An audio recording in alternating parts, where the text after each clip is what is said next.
রায়হান, জানাবেন সেখানকার কি পরিস্থিতি? আমরা এই মুহূর্তে নীলফামারী ডোমারে একটি পাম্পে তেল দেয়া হচ্ছে। এখানে বিকাল ৩টা নাগাদ তেল দেয়া শুরু হয়েছে। তো তার আগে থেকে আসলে আমরা এখানে দেখছিলাম যে সকাল থেকেই এখানে মোটর বাইকওয়ালারা তারা আসলে তেল নেওয়ার জন্য লম্বা লাইন করেছে এবং সেই লাইনকে ভাঙাকে কেন্দ্র করে মুহুর্মুহু আসলে এখানে গন্ডগোল হচ্ছে। সেই গন্ডগোলগুলো সামলানোর জন্য পুলিশ এবং ট্যাগ অফিসাররা যারা রয়েছে তারা আসলে হিমশিম খাচ্ছে। তাদের সংখ্যা অত্যন্ত কম। এখানে আমি যদি একটু পিছন দিকে দেখাই যে এখানে তেল দেওয়া চলছে। এই তেল দেওয়ার এখানেই কিন্তু মূলত গন্ডগোল চলছে এবং মাঝে মধ্যেই এটা দূর থেকেও আপনাকে যে অবস্থাটা বলতে চাই যে এখানে ভিড় কেমন হয়েছে।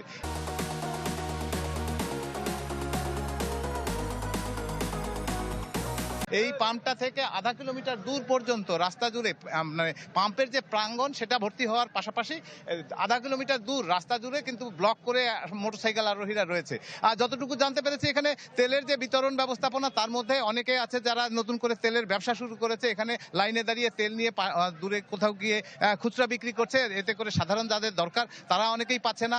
যে সমস্ত জরুরি সেবা আছে তারা আসলে এই লাইনেই আসতে পারছে না। এরকম প্রতারণাগুলোর পাশাপাশি এই পাম্পগুলোতে যে তেল দিচ্ছে কাকে কতটুকু দিচ্ছে খুব তাড়াহুড়ার মধ্যে দেয়া হচ্ছে, ফলে কম দেয়া হচ্ছে এরকম একটা অভিযোগও রয়েছে।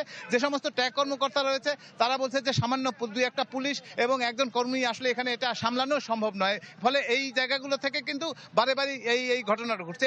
এই চিত্রটা কিন্তু নীলফামারী জেলার যে 37টি পাম্প রয়েছে সেই 37টি পাম্পেরই একই চিত্র। শাকিল, এই হচ্ছে এখানকার পরিস্থিতি। রায়হান, ধন্যবাদ আপনাকে। দর্শক, এই মুহূর্তে সুনামগঞ্জের পরিস্থিতি আমরা জেনে নেব। সেখানে রয়েছেন আর জুয়েল। জুয়েল, সেখানে কি একই চিত্র কিনা জানাবেন আমাদেরকে।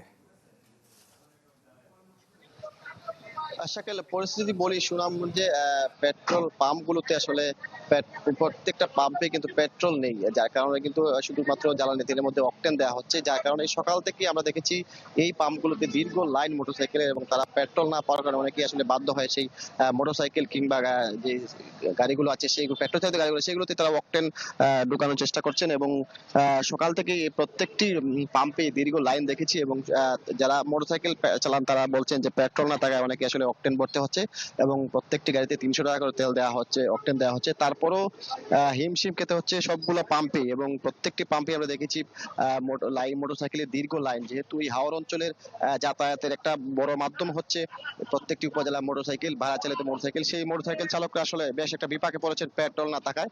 এবং সুনামগঞ্জের কোনো পাম্পে পেট্রোল নেই, যে পরিমাণ শুধু অকটেন দেওয়া হচ্ছে তাও আসলে সীমিত পরিসরে দেওয়া হচ্ছে, যার কারণে কিন্তু প্রতিদিনই ভিড় করছেন মোটরসাইকেল চালকরা। এবং তারা আসলে আমরা কিছুক্ষণ আগেও দেখেছি প্রচুর ভিড় ছিল, এবং তার পাম্প মালিকরা যারা বলছেন যে পেট্রোল না থাকার কারণে এই সংকটটা আরো বেশি হয়েছে, এবং অকটেন তাও সীমিত আকারে করে দেওয়া হচ্ছে। এবং প্রত্যেকটি পাম্প আমরা ঘুরে দেখেছি এই সংকটটা প্রকট আছে।